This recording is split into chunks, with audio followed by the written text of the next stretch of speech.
جب سے موبائل آ گیا ہے اور سوشل میڈیا کا استعمال عام ہو گیا ہے تو عمومی طور پہ لوگوں کی تلاوت قرآن چھوٹ گئی ہے، بالخصوص ہماری جو اب نسل پروان چڑھ رہی ہے ان کی زندگیوں میں قرآن کی تلاوت نہیں ہے۔ تو زندگی سے جب قرآن نکلتا ہے تو پھر زندگی اجڑ جاتی ہے، اس لیے ہمارے اوپر حق ہے کہ ہم قرآن مجید کی تلاوت کریں، بلکہ کہا گیا کہ راتوں کو اٹھ کے قرآن پڑھا کرو اور قرآن پڑھتے ہوئے رویا کرو، اگر رونا نہ آئے تو رونے کی کوشش کیا کرو۔ اور میری مائیں بہنیں بیٹیاں بھی پردے میں بیٹھ کے سن رہی ہیں، میں ان سے کہوں گا کہ اپنے بچوں کے سامنے قرآن مجید کی تلاوت کریں۔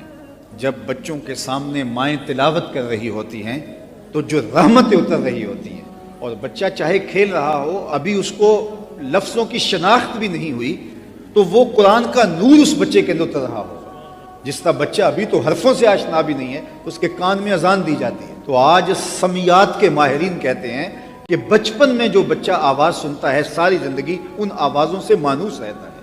تو قرآن کی آواز جب بچے کے کان کے اندر پڑے گی، اگرچہ بچہ ابھی بولنا نہیں جانتا، ابھی مادری زبان نہیں سیکھ پایا، اور عربی کا قرآن اس کے سامنے جب پڑھو گے تو اس کے الفاظ کی اس کو سمجھ تو نہیں آئے گی، لیکن اس الفاظ کے ساتھ جو نور اترتا ہے وہ اس بچے کے قلب میں داخل ہوگا۔ اور اگر ماں کو پتہ چل جائے کہ بیٹے کے سینے میں کتنی روشنی اتر رہی ہے میرے اس قرآن پڑھنے سے، تو وہ ماں جو ہے وہ 24 گھنٹے قرآن ہی پڑھتی رہے۔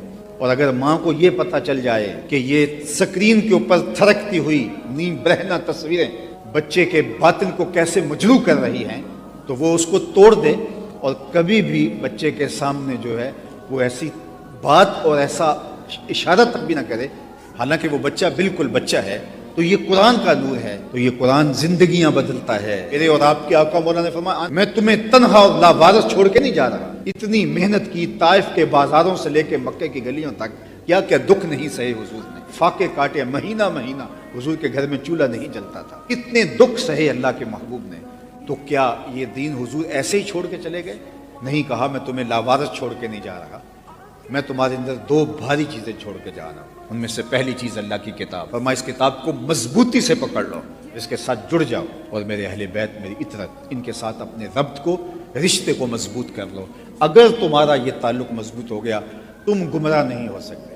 جب تیز آندیاں چلیں تو لوگ درختوں کے ساتھ چمٹ جاتے ہیں کہ درخت جو ہے اس کے ساتھ چمٹنا مجھے تیز آندھی سے، لیکن اس کے باوجود بھی آندھی شدید ہو تو درخت بھی اکھاڑ دیتی ہے۔ لیکن یہ وہ شجر رحمت ہے قرآن، فتنے کی تیز آندیاں ہوں، جو اس قرآن سے جڑ گیا اس کے ایمان کی بھی حفاظت ہوگی، اس کے دین کی بھی حفاظت ہوگی۔ تو ہمیں اس کتاب کے ساتھ جڑنا سکھایا گیا ہے۔